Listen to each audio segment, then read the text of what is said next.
I'd like to, could you take us through the stages of your journey, to the point where you are today with this amazing career?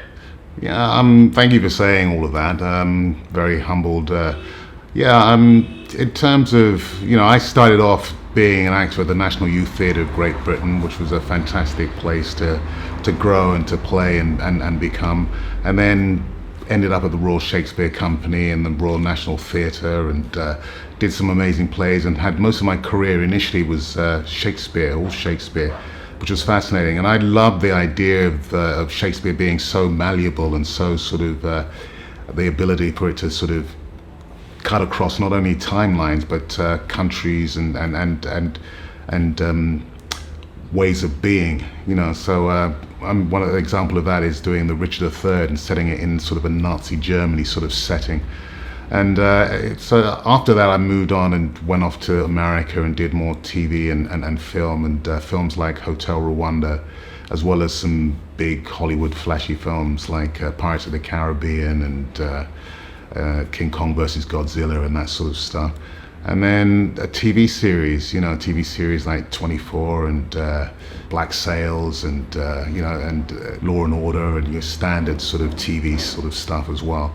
And then moved into sort of producing, had a trip to South Africa and started producing. And these films that I produced on the continent were much more sort of socially aware and much more sort of what I would call Afro-conscious. And it was a very deliberate sort of ploy for me to sort of try and get the voice of Africa and the ideas of African youth up and out there. So I started producing and acting in these sort of films, and then moving on to now, which is me directing and going into a field which I'd always been fascinated by but never sort of attempted.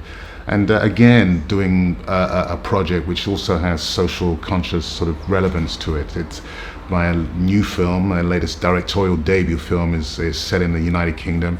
It's about two young black kids that try and that go to a university and get top grades at university and try and come out and get jobs. And for me, it was really about, in a way, a reflection of my family and my youth and the sort of subtle social biases that exist within the United Kingdom and various other places for young people of color. So it sort of tries to deal with those issues, but in a very sort of humanistic and humorous way.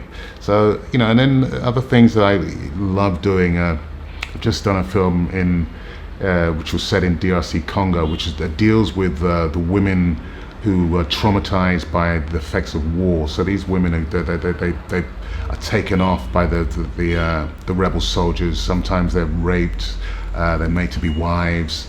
And then the war ends and they get rehabilitated somehow. And so this was a story about a young girl who went through this and then becomes rehabilitated through a guy who I play, who was based on a real character who was a boxer, and he teaches the girls to box. And through that, they sort of overcome their trauma and their pain. And so they never play those sort of films, but I love doing that type of work because it is about sort of inspiring. It is about telling stories. It's about telling stories that can give hope, that give understanding, that give not only entertainment but give edutainment as well, that educate. So that's the basic me roundup of me, in basic form. You trained at the Bristol Old Vic Theatre.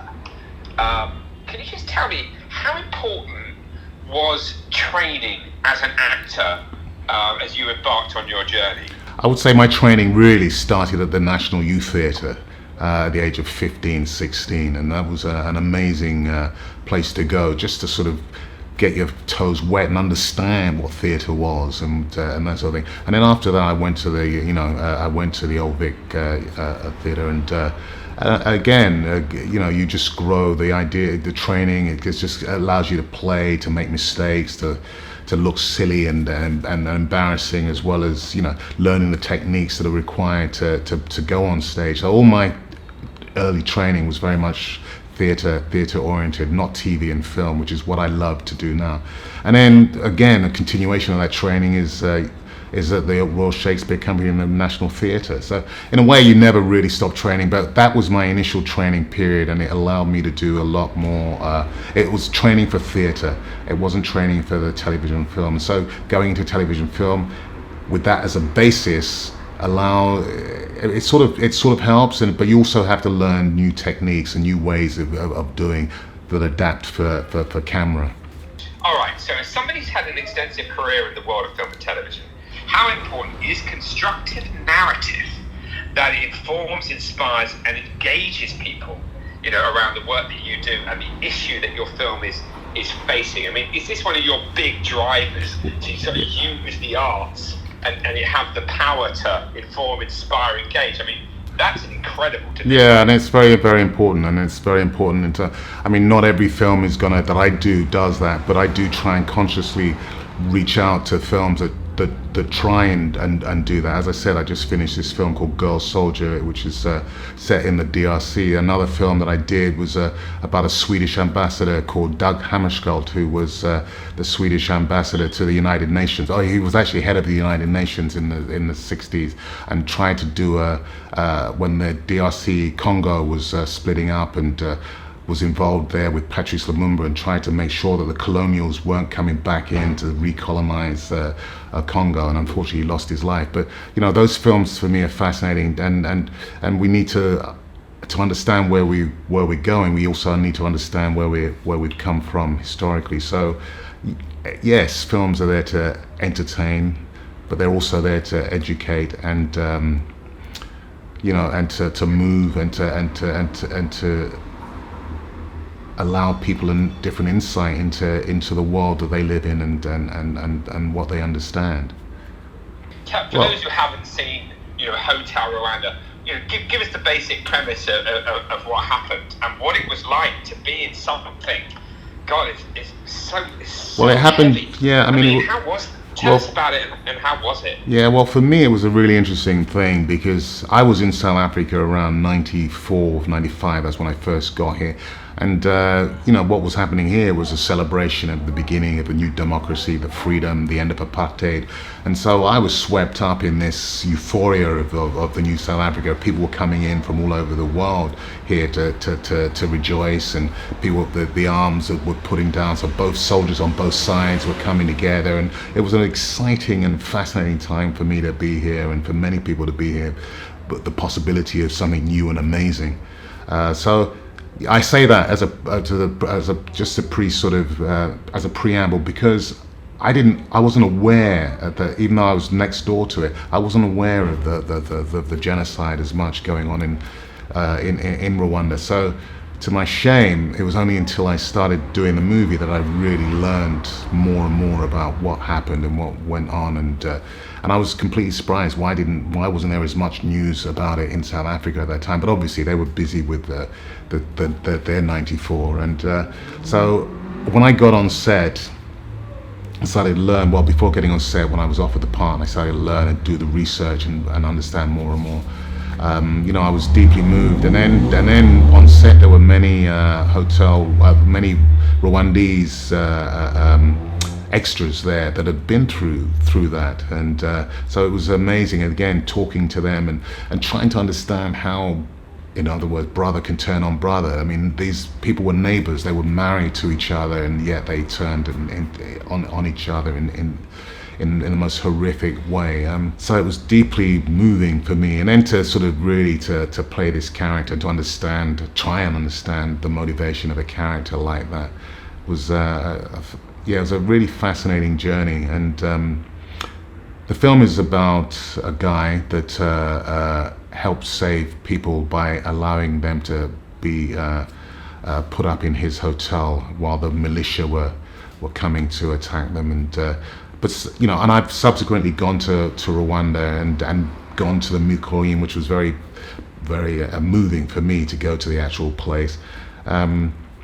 And also subsequently you learn another aspect of the history, and maybe there'll be another film about Hotel Rwanda which takes on a slightly different hue to it, because one has heard a different sort of a narrative in Rwanda to what actually happened and what this guy did. So yeah, film is there to educate and to entertain, and to really allow people to learn about themselves and about their history and about their way of being. So I'd love to learn more about your early years, your family, your education, the values that are important to you. Could you just tell us a little bit about, where you grew up, what values were important to you? Could you just tell us a little bit about your early life? Yeah, just very briefly. I mean, I was born in Nigeria.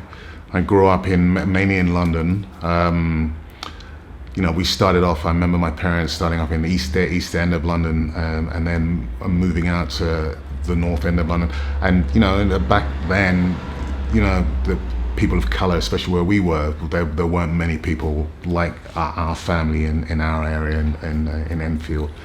And so it was, a difficult time. I mean, when my mum and dad first came to England, they had, there were notices on the door, no Irish, no dogs, and no blacks, so, they went through that. But having said that, they what they did instill and what they did was they would never allow that to define them. And so our sense of self was very much, once we came through the door, we were back in Nigeria.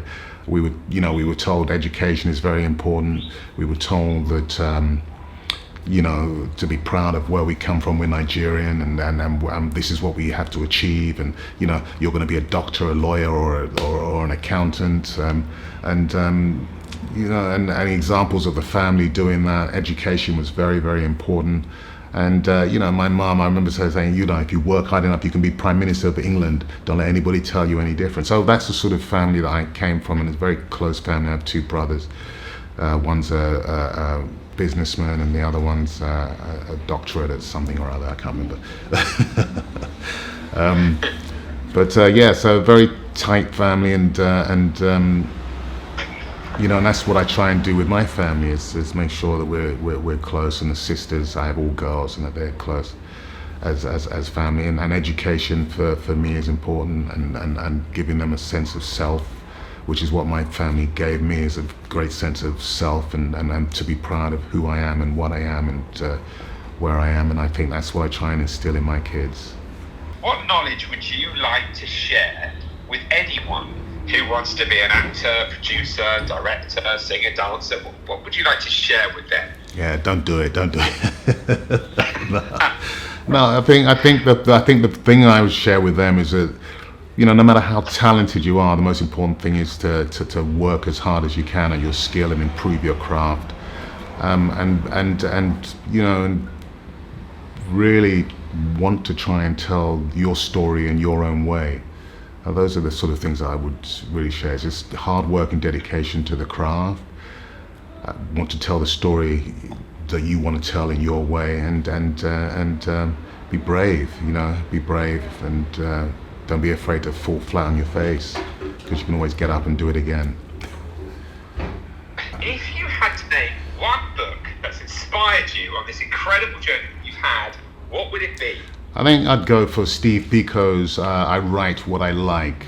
A wonderful, amazing man who inspired a whole generation of young black men and women in South Africa, who tried to really empower them through the Black Consciousness movement, understanding how important it was not only to celebrate one's blackness, but also to be involved in community in that way. So for his bravery and his consciousness, and that book helped me conscientize myself and understand the importance of who I am and my community of being black, and empowering myself as a young black man.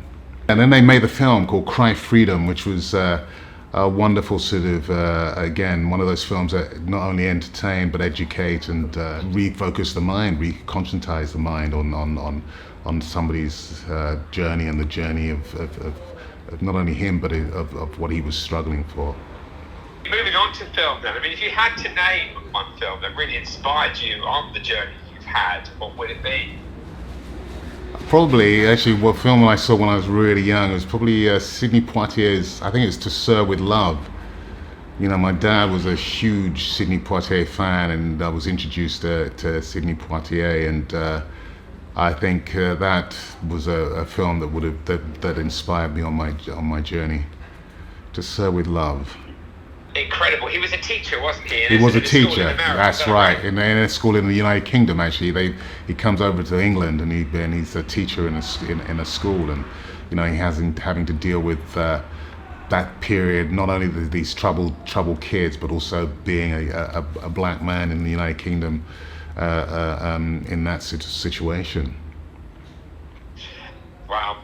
I mean, it seems to me like with constructive narrative, Kay, you've got the status quo. You know what we actually think today, but what we actually think today evolves. You know, whether it's the slave trade or women's rights or whatever it might be.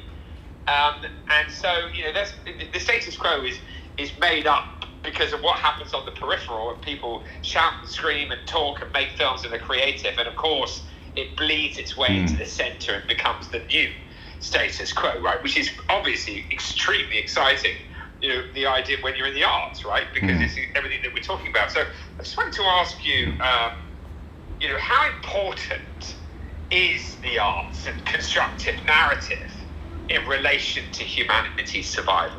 It's hugely important.